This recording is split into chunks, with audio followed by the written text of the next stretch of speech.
जो महिलाएं रोज सुबह उठते ही सबसे पहले झाड़ू लगाती हैं तो वह कान खोलकर सुन लो, नहीं तो माता लक्ष्मी हमेशा के लिए चली जाएगी। श्री शिवाय नमस्तुभ्यम। भक्तों, आज हम जानेंगे कि टूटी हुई झाड़ू का क्या करें और इसका कौन सा सरल उपाय आपको करोड़पति भी बना सकता है। टूटी हुई झाड़ू को फेंकने से पहले ये वीडियो जरूर देखें। क्या आप जानते हैं कि झाड़ू 3 तरह की होती है? ये बात बहुत कम लोग जानते हैं, मगर ये सच है कि घर में रखी हुई झाड़ू भी आपके भाग्य को प्रभावित कर सकती है। अगर झाड़ू सही तरीके से ना रखी जाए तो ये माता लक्ष्मी को घर में आने से भी रोक सकती है। इस वीडियो में हम आपको बताएंगे कि कौन सी झाड़ू शुभ होती है और कौन सी अशुभ। प्लास्टिक की झाड़ू, सीखों वाली झाड़ू और फूल वाली झाड़ू, इनमें से कौन सी झाड़ू आपके घर के लिए ठीक है और कौन सी आपके घर में दरिद्रता ला सकती है। इसी के साथ कई लोगों के मन में यह सवाल भी होता है कि झाड़ू घर की बहू लगाए या काम वाली बाई। इसका जवाब भी हम आपको देंगे, क्योंकि झाड़ू सिर्फ सफाई का सामान नहीं है बल्कि इसे शास्त्रों में माता लक्ष्मी का प्रतीक माना गया है। झाड़ू अगर सही तरीके से इस्तेमाल की जाए तो ये इंसान को मालामाल बना सकती है, लेकिन अगर झाड़ू से जुड़ी कुछ गलतियां कर दी जाए तो वही इंसान कंगाल भी हो सकता है। भक्तों, आज हम आपको झाड़ू से जुड़ी ऐसी बातें बताने जा रहे हैं जिन्हें जानकर शायद आप भी हैरान रह जाएंगे, क्योंकि कई बार व्यक्ति मेहनत तो बहुत करता है लेकिन उसके जीवन में धन नहीं टिकता। घर में पैसा आता है और किसी न किसी कारण से खर्च हो जाता है। परिवार में छोटी छोटी बातों पर विवाद होने लगते हैं। घर का माहौल भारी रहने लगता है। व्यक्ति को समझ नहीं आता कि आखिर ऐसा क्यों हो रहा है। वह हर पर उपाय कर लेता है लेकिन फिर भी समस्याएं उसका पीछा नहीं छोड़ती। ऐसे में शास्त्रों और परंपराओं में कुछ ऐसी बातों का उल्लेख मिलता है जिनका संबंध हमारे दैनिक जीवन की छोटी छोटी आदतों से होता है, और उन्हीं में से एक है झाड़ू। जी हां भक्तों, झाड़ू देखने में साधारण लग सकती है लेकिन हमारे पूर्वजों ने इसे बहुत महत्वपूर्ण माना है। यही कारण है कि प्राचीन समय में लोग झाड़ू को कभी भी इधर उधर नहीं फेंकते थे, उसे सम्मान के साथ रखा जाता था। बहुत कम लोग जानते हैं कि झाड़ू के विषय में हमारे समाज में अनेक प्रकार की मान्यताएं प्रचलित हैं। कहा जाता है कि जिस घर में साफ सफाई रहती है वहां सकारात्मक ऊर्जा का वास होता है, और जहां गंदगी रहती है वहां धीरे धीरे नकारात्मकता बढ़ने लगती है। यही कारण है कि माता लक्ष्मी को स्वच्छता प्रिय माना गया है। मान्यता केवल धार्मिक दृष्टि से ही नहीं बल्कि व्यवहारिक रूप से भी सही प्रतीत होती है, क्योंकि साफ सुथरा घर व्यक्ति के मन को प्रसन्न रखता है, जबकि गंदगी मन में तनाव और आलस्य पैदा करती है। अब भक्तों, आजकल लोगों की जीवन शैली बहुत बदल चुकी है। सुबह जल्दी ऑफिस जाना होता है, बच्चों को स्कूल भेजना होता है, घर के कामों की जिम्मेदारियां अलग होती हैं। ऐसे में कई लोग समय के अनुसार सफाई करते हैं, लेकिन प्राचीन समय में सफाई के लिए भी कुछ विशेष नियम बताए जाते थे। माना जाता था कि घर की सफाई केवल धूल हटाने का काम नहीं है बल्कि यह घर की ऊर्जा को व्यवस्थित करने का भी एक तरीका है। जब घर में नियमित रूप से झाड़ू लगती है तो वातावरण हल्का और व्यवस्थित महसूस होता है, लेकिन जब कई दिनों तक सफाई नहीं होती तो घर का माहौल भी बोझिलन लगने लगता है। शायद इसी कारण हमारे पूर्वजों ने झाड़ू को केवल एक वस्तु नहीं बल्कि घर की व्यवस्था का प्रतीक माना है। इसी के साथ भक्तों, झाड़ू घर की दरिद्रता को बाहर निकालने का प्रतीक है। जब हम झाड़ू लगाते हैं तो हम केवल धूल और कचरा ही नहीं हटाते बल्कि प्रतीकात्मक रूप से घर की अव्यवस्था को भी दूर करते हैं। इसलिए झाड़ू को हमेशा सम्मान देना चाहिए। लेकिन समस्या तब शुरू होती है जब लोग झाड़ू से जुड़ी कुछ बातों की अनदेखी करने लगते हैं। कई लोग झाड़ू को घर के मुख्य द्वार पर ही फेंक देते हैं। कुछ लोग उसे दीवार के सहारे खड़ा करके रखते हैं। कुछ लोग झाड़ू टूट जाने के बाद भी महीनों तक उसी का उपयोग करते रहते हैं। कई लोग झाड़ू को ऐसे स्थान पर रखते हैं जहां आने जाने वाले हर व्यक्ति की नजर उस पर पड़ती रहती है। तो शास्त्रों में ऐसी आदतों को उचित नहीं माना गया है। प्राचीन समय में कहा जाता था कि झाड़ू को हमेशा ऐसी जगह रखना चाहिए जहां वह सुरक्षित रहे और अनावश्यक रूप से दिखाई न दे। इसके पीछे एक कारण यह भी माना जाता था कि घर की सफाई करने वाली वस्तु को सम्मान पूर्वक रखा जाए। यदि कोई व्यक्ति अपने घर की वस्तुओं का सम्मान करता है तो वह स्वभाव से भी व्यवस्थित बनता है। अब एक और रोचक बात जानिए। बहुत से लोगों को लगता है कि झाड़ू तो केवल एक ही प्रकार की होती है, लेकिन परंपराओं में झाड़ू के कई प्रकार बताए गए हैं। आज के समय में बाजार में प्लास्टिक की झाड़ू भी मिलती है। फूल वाली झाड़ू भी मिलती है और सीखों वाली झाड़ू भी मिलती है। अलग अलग क्षेत्रों में अलग प्रकार की झाड़ू का उपयोग किया जाता है, लेकिन भक्तों प्राचीन समय में अधिकतर लोग प्राकृतिक सामग्री से बनी झाड़ू का उपयोग करते थे, क्योंकि उसे पर्यावरण के अनुकूल और उपयोगी माना जाता था। आज भी गांवों में ऐसी झाड़ू आसानी से देखने को मिल जाती है। हालांकि समय के साथ लोगों की जरूरतें बदली हैं और आधुनिक झाड़ू भी प्रचलन में आ गई हैं, लेकिन कई लोग आज भी पारंपरिक झाड़ू को अधिक शुभ मानते हैं।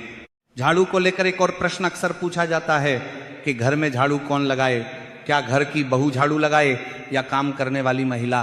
तो भक्तों, आप सभी ये तो जानते ही हैं कि घर की जो माताएं बहनें या घर की जो बहू होती हैं वही उस घर की लक्ष्मी का स्वरूप होती हैं। और जब घर की लक्ष्मी कोई कार्य अपने घर के लिए करती हैं तो ऐसे में माता लक्ष्मी की कृपा भी सदा ही उस घर पर बनी रहती है। इसीलिए घर की बहू को ही घर का झाड़ू लगाना चाहिए। लेकिन यदि आप सुबह जल्दी में रहते हैं या आपको किसी काम के लिए निकलना होता है तो आप काम वाली बाई से भी अपने घर की साफ सफाई करवा सकते हैं, लेकिन कोशिश यही करें कि घर का झाड़ू आप स्वयं ही निकालें। अब बात करते हैं उस गलती की जो बहुत सारे लोग अनजाने में कर बैठते हैं। कई बार घर में पुरानी झाड़ू टूट जाती है, उसके तिनके आप निकलने लगते हैं, वो ठीक से काम भी नहीं करती, फिर भी लोग सोचते हैं कि अभी कुछ दिन और चला लेते हैं। लेकिन परंपराओं में टूटी हुई झाड़ू को अधिक समय तक घर में रखना उचित नहीं माना गया। इसका कारण यह बताया जाता है कि टूटी हुई झाड़ू अव्यवस्था और उपेक्षा का प्रतीक बन जाती है। जब कोई वस्तु अपनी उपयोगिता खो देती है तो उसे समय पर बदल देना चाहिए। यही बात झाड़ू पर भी लागू होती है। हालांकि इसका मतलब यह नहीं कि हर थोड़े दिन में झाड़ू बदल दी जाए, बल्कि जब वो वास्तव में उपयोग के योग्य न रहे तब उसे सम्मान पूर्वक हटाकर नई झाड़ू का उपयोग करना चाहिए। अब बात करते हैं कि नई झाड़ू किस दिन खरीदनी चाहिए और पुरानी झाड़ू को किस दिन घर से बाहर करना शुभ माना जाता है। परंपराओं में माना जाता है कि रविवार, मंगलवार और शनिवार को झाड़ू खरीदना शुभ माना जाता है। विशेष रूप से शनिवार के दिन खरीदी गई नई झाड़ू को धन और समृद्धि का प्रतीक माना जाता है। वहीं सोमवार, बुधवार, गुरुवार और शुक्रवार को झाड़ू खरीदने से बचने की सलाह कुछ मान्यताओं में दी जाती है। दीपावली, धनतेरस या किसी बड़े पर्व पर झाड़ू खरीदना भी शुभ माना जाता है, क्योंकि इन दिनों का संबंध साफ सफाई और समृद्धि से जोड़ा जाता है। जहां तक पुरानी और टूटी हुई झाड़ू को घर से बाहर करने की बात है, कुछ परंपराओं में शनिवार का दिन इसके लिए शुभ माना गया है। जब झाड़ू पूरी तरह खराब हो जाए और उपयोग के योग्य न रहे तब उसे सम्मान पूर्वक घर से बाहर करना चाहिए। उसे घर के सामने या रास्ते में फेंकने के बजाय उचित स्थान पर रखना या निस्तारित करना बेहतर माना जाता है। कई लोग नई झाड़ू लाने के बाद पुराने झाड़ू को शनिवार के दिन घर से बाहर करते हैं और उसी दिन नई झाड़ू का उपयोग शुरू करते हैं। अब भक्तों, जरा अपने घर के उस कोने के बारे में सोचिए जहां आपने झाड़ू रखी हुई है। क्या वो स्थान उचित है? क्या वो किसी ऐसे स्थान पर तो नहीं रखी जहां पूजा पाठ किया जाता है? परंपराओं में पूजा स्थल और झाड़ू को अलग अलग रखने की सलाह दी गई है। इसका कारण यह है कि पूजा स्थल को अत्यंत पवित्र स्थान माना जाता है, जबकि झाड़ू सफाई से जुड़ी वस्तु है। इसलिए दोनों की अपनी अपनी जगह निर्धारित की गई है। इसीलिए कहा जाता है कि घर के ईशान कोण अर्थात उत्तर पूर्व दिशा को विशेष महत्व दिया गया है। इस दिशा को पूजा और आध्यात्मिक गतिविधियों के लिए श्रेष्ठ माना जाता है, इसलिए इस स्थान पर झाड़ू रखने से बचने की सलाह दी जाती है। इसके विपरीत कुछ परंपराओं में दक्षिण पश्चिम दिशा को झाड़ू रखने के लिए अधिक उपयुक्त माना गया है। हालांकि सबसे महत्वपूर्ण बात यह है कि झाड़ू ऐसी जगह रखी जाए जहां वह साफ सुथरी रहे, रास्ते में न पड़े और किसी के पैरों के नीचे ना आए, क्योंकि झाड़ू का सम्मान करना ही उसके सही उपयोग का पहला नियम माना गया है। अब एक ऐसी बात जिस पर बहुत कम लोग ध्यान देते हैं, कई लोग झाड़ू को दीवार के सहारे खड़ा करके रख देते हैं। ये आदत लगभग हर घर में देखने को मिल जाती है, लेकिन पुरानी मान्यताओं में इसे उचित नहीं माना गया। कहा जाता है कि झाड़ू को हमेशा जमीन पर सही तरीके से रखा जाना चाहिए। खड़ा करके रखने से वह जल्दी खराब भी होती है और देखने में भी अव्यवस्थित लगती है। इसी प्रकार झाड़ू को घर के मुख्य द्वार के ठीक सामने रखना भी अच्छा नहीं माना गया, क्योंकि मुख्य द्वार को घर में ऊर्जा के प्रवेश का स्थान माना जाता है। इसलिए वहां अनावश्यक वस्तुएं रखने से बचने की सलाह दी जाती थी। कई बार लोग झाड़ू लगाने के बाद उसे वहीं छोड़ देते हैं जहां उन्होंने सफाई की होती है। ये आदत भी धीरे धीरे घर में अव्यवस्था बढ़ाती है। इसलिए सफाई पूरी होने के बाद झाड़ू को उसके निर्धारित स्थान पर रखना चाहिए। तो भक्तों, यदि आपने अभी तक इस वीडियो को लाइक नहीं किया है तो वीडियो को लाइक जरूर करें, चैनल को सब्सक्राइब करें और कमेंट बॉक्स में ओम महालक्ष्मी नमः जरूर लिखें। अब भक्तों, कई बार व्यक्ति अपने जीवन में आने वाली परेशानियों का कारण बाहर खोजता रहता है, जबकि कुछ कारण उसके अपने घर की आदतों और दिनचर्या में छिपे होते हैं। हमारे पूर्वजों ने घर की हर छोटी वस्तु को किसी न किसी शिक्षा से जोड़ा था और झाड़ू भी उन्हीं में से एक है। कहा जाता है कि जिस घर में नियमित रूप से साफ सफाई होती है वहां रहने वाले लोगों के मन में भी सकारात्मकता बनी रहती है।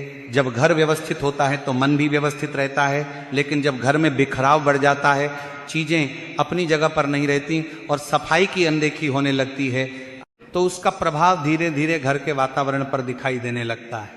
शायद इसी कारण प्राचीन लोग दिन की शुरुआत साफ सफाई से करने को महत्व देते थे।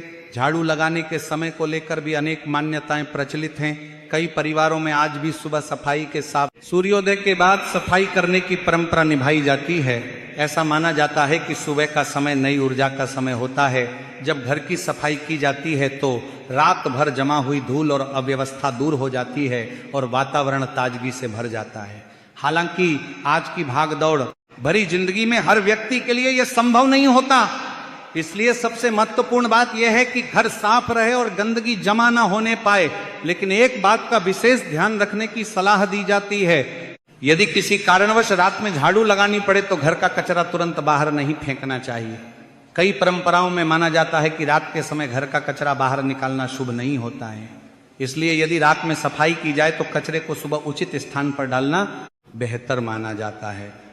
यह केवल धार्मिक मान्यता ही नहीं बल्कि सुरक्षा और सुविधा की दृष्टि से भी समझदारी की बात है। अब बात करते हैं झाड़ू को पैर लगाने की। आपने बचपन से यह बात जरूर सुनी होगी कि झाड़ू को पैर नहीं लगाना चाहिए, क्योंकि यह माता लक्ष्मी का स्वरूप माना जाता है। कई लोग इसे केवल परंपरा मानकर भूल जाते हैं, लेकिन इसके पीछे एक व्यवहारिक कारण भी बताया जाता है। झाड़ू घर की गंदगी को साफ करती है। यदि कोई व्यक्ति उसे पैरों से रौंदता है तो यह असम्मानजनक माना जाता है। साथ ही स्वच्छता की दृष्टि से भी यह उचित नहीं माना जाता। इसलिए यदि गलती से झाड़ू को पैर लग जाए तो उसे सम्मान पूर्वक उठाकर सही स्थान पर रख देना चाहिए। पुराने समय में लोग झाड़ू को कभी भी इधर उधर नहीं छोड़ते थे। सफाई के बाद उसे तुरंत उसकी जगह पर रख दिया जाता था। इसका कारण यह था कि घर का हर सामान अपनी जगह पर रहे। जब घर की वस्तुएं व्यवस्थित रहती हैं तो घर में रहने वाले लोगों का जीवन भी अधिक व्यवस्थित बनता है। ये छोटी सी आदत देखने में साधारण लग सकती है, लेकिन इसका प्रभाव बहुत बड़ा होता है। अब भक्तों, एक ऐसी बात जिस पर बहुत कम लोग ध्यान देते हैं, कई लोग अपने घर में टूटी हुई झाड़ू को लंबे समय तक रखते रहते हैं। जिनके टूट जाते हैं, आकार बिगड़ जाता है और वह ठीक से सफाई भी नहीं कर पाती, लेकिन फिर भी लोग उसे उपयोग में लेते रहते हैं। परंपराओं में इसे उचित नहीं माना गया। कहा जाता है कि जो वस्तु अपनी उपयोगिता खो चुकी हो उसे समय पर बदल देना चाहिए, क्योंकि टूटी हुई वस्तुएं घर में उपेक्षा और अव्यवस्था का संकेत बन जाती हैं। जब पुरानी झाड़ू पूरी तरह खराब हो जाए तो उसे सम्मान पूर्वक घर से बाहर करना चाहिए और नई झाड़ू का उपयोग शुरू करना चाहिए। कई स्थानों पर लोग नई झाड़ू को घर में लाने से पहले उसे साफ स्थान पर रखते हैं और फिर शुभ अवसर पर उपयोग में लेते हैं। यह परंपरा झाड़ू के प्रति सम्मान की भावना को दर्शाती है। गृह प्रवेश के समय झाड़ू का विशेष महत्व बताया गया है। यदि कोई व्यक्ति नए घर में प्रवेश कर रहा हो तो कई परंपराओं में झाड़ू को भी साथ ले जाने की सलाह दी जाती है। इसका प्रतीकात्मक अर्थ यह माना जाता है कि नए घर में प्रवेश के साथ साथ स्वच्छता, व्यवस्था और समृद्धि भी प्रवेश कर रही है। इसलिए कई लोग गृह प्रवेश के दिन नई झाड़ू अवश्य खरीदते हैं। अब बात करते हैं घर में आने वाले शुभ और अशुभ संकेतों की। लोक मान्यताओं में झाड़ू से जुड़े कई संकेत बताए गए हैं। उदाहरण के लिए, यदि घर का कोई छोटा बच्चा अचानक झाड़ू उठाकर सफाई करने लगे तो इसे मेहमानों के आगमन का संकेत माना जाता है। हालांकि यह केवल लोक विश्वास है। लेकिन ऐसी मान्यताएं हमारे समाज का हिस्सा रही हैं और पीढ़ियों से सुनाई जाती रही हैं। इसी प्रकार यदि घर में झाड़ू बार बार किसी के सामने गिर जाए तो कुछ लोग इसे आने वाले परिवर्तन का संकेत मानते हैं। अब एक महत्वपूर्ण बात सफाई और पोछे से जुड़ी, कहा जाता है कि केवल झाड़ू लगाना ही पर्याप्त नहीं है, घर की नियमित सफाई और समय समय पर पोछा लगाना भी आवश्यक है। जब घर की फर्श साफ रहती है तो वातावरण अधिक स्वच्छ और सुखद महसूस होता है। कई लोग पोछे के पानी में थोड़ा सा नमक भी मिलाते हैं। इसके पीछे यह मान्यता है कि नमक नकारात्मकता को दूर करने का प्रतीक माना जाता है। हालांकि वैज्ञानिक रूप से नमक सफाई में भी सहायक हो सकता है। जब घर में नियमित रूप से सफाई होती है तो वहां रहने वाले लोगों के मन में भी ताजगी बनी रहती है। इसलिए साफ सफाई को केवल धार्मिक दृष्टि से नहीं बल्कि स्वास्थ्य और मानसिक शांति की दृष्टि से भी महत्वपूर्ण माना गया है। एक और बात जो अक्सर सुनने को मिलती है वह यह कि घर की झाड़ू से किसी पशु को नहीं मारना चाहिए, चाहे गाय हो, बछड़ा हो या कोई अन्य जानवर। झाड़ू सफाई की वस्तु है और उसे किसी को चोट पहुंचाने के लिए उपयोग करना उचित नहीं माना गया है। इसलिए यदि कोई जानवर घर में आ जाए तो उसे प्यार से बाहर निकालने का प्रयास करना चाहिए। इसके अलावा यदि घर से कोई व्यक्ति किसी महत्वपूर्ण कार्य के लिए बाहर जा रहा हो तो उसके तुरंत बाद झाड़ू लगाने से बचने की सलाह दी जाती है। इसी प्रकार कुछ लोग विशेष अवसरों पर मंदिर में झाड़ू दान भी करते हैं। मंदिर की सफाई और सेवा को पुण्य का कार्य माना गया है, इसलिए कई श्रद्धालु मंदिर में झाड़ू अर्पित करते हैं ताकि वहां की सफाई व्यवस्था में सहयोग हो सके। इसे सेवा और दान दोनों का रूप माना जाता है। ध्यान रखने वाली सबसे बड़ी बात यह है कि झाड़ू को कभी भी केवल एक साधारण वस्तु समझकर अनदेखा नहीं करना चाहिए। वह हमारे घर की स्वच्छता का आधार है। जिस घर में स्वच्छता होती है वहां स्वास्थ्य बेहतर रहता है, वातावरण अच्छा रहता है और लोगों के मन में भी प्रसन्नता बनी रहती है। इसलिए झाड़ू का सम्मान करना वास्तव में स्वच्छता का सम्मान करना है। आज के समय में लोग सफलता, धन और सुख की तलाश में अनेक उपाय खोजते हैं, लेकिन कई बार सबसे बड़ा उपाय हमारे अपने घर की व्यवस्था और स्वच्छता में छिपा होता है। यदि घर साफ सुथरा हो, वस्तुएं अपनी जगह पर हों, नियमित सफाई होती रहे और परिवार के लोग मिलजुल कर रहें तो जीवन अपने आप अधिक सुखद बन जाता है। यदि जानकारी पसंद आई हो तो वीडियो को लाइक और चैनल को सब्सक्राइब जरूर करें। धन्यवाद।